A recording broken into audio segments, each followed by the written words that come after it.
I'd now like to recognize Ms. Bonamici. Thank you, Mr. Chairman and Ranking Member, and thank you to the witnesses. Sorry for the acoustics in here. It's kind of hard to hear. We're on this committee, we were all excited to pass FAFSA simplification. It's something we talked about for many years, so needless to say, we are all aware of the troubled implementation of that act. I don't think there's any question that the rollout has been problematic. We know that. Thank you for your work and your recommendations. I hope that this hearing will focus on understanding why it happened and preventing it in the future and not become more of a political administration bashing. That's not our purpose here today. We must and we should focus on improving the student aid process. Last week, I led a letter to House leadership supporting the White House's $2.4 billion budget anomaly request for the student aid administration. This funding will be vital for sustaining a timely FAFSA rollout in the future and providing the necessary support for students, families, and institutions. One of the recommendations GAO provided to support students during the FAFSA process is to increase capacity at the FAFSA call center. And you were just talking about the number of calls that went unanswered. And I can understand how frustrating that is for families in the process. It's my understanding that since January, the department has added more than 700 new agents. That's an 80% increase to handle the increased call volumes as it prepares for the 2025-26 FAFSA season. So, Ms. Emery-Arist, I didn't see this information included in your testimony. Is there a reason why this information was not included in the GAO's findings? We looked at call center capacity during the first 5 months, which is when people would typically call with questions. I would say that we are encouraged that the call center staffing has gone up since that time. I would note, however, that that addition pretty much brings up the call center staffing to the level that it was for the prior cycle.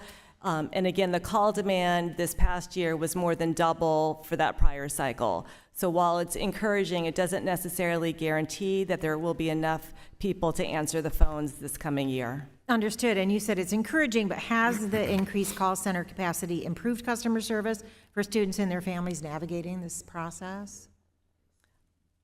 It's encouraging to know that they have hired additional folks. Our concern, though, is that during the first 5 months of the rollout, when most people were struggling to figure out what was going on with the FAFSA, that they couldn't get someone to answer the phone. Understood, and we appreciate that.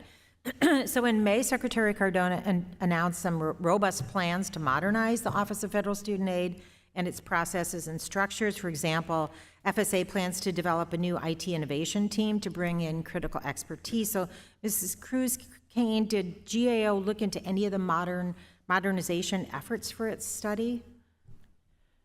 We do have plans to look into those new processes and procedures in our ongoing work. We have much more to do.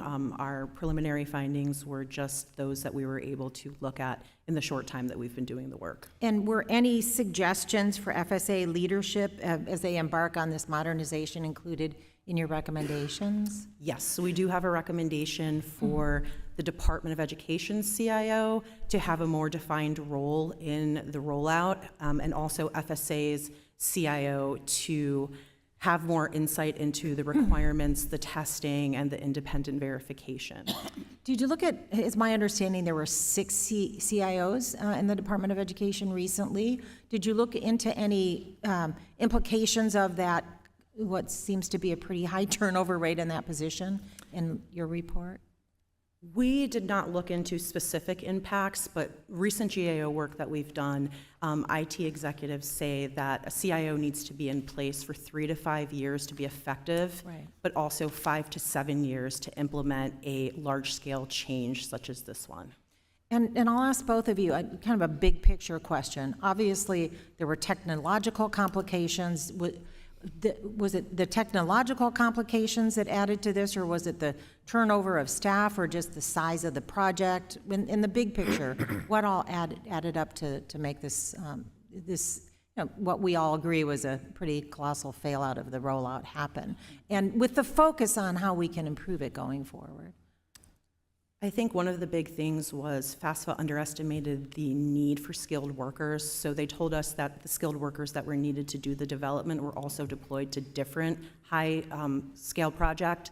So I really think they need to start hiring and estimating the amount of resources it's going to take to implement some of these new requirements that they're going to release in the subsequent cycles, and also just stick to the best practices for systems acquisition and make sure that their CIOs are more involved in the rollout.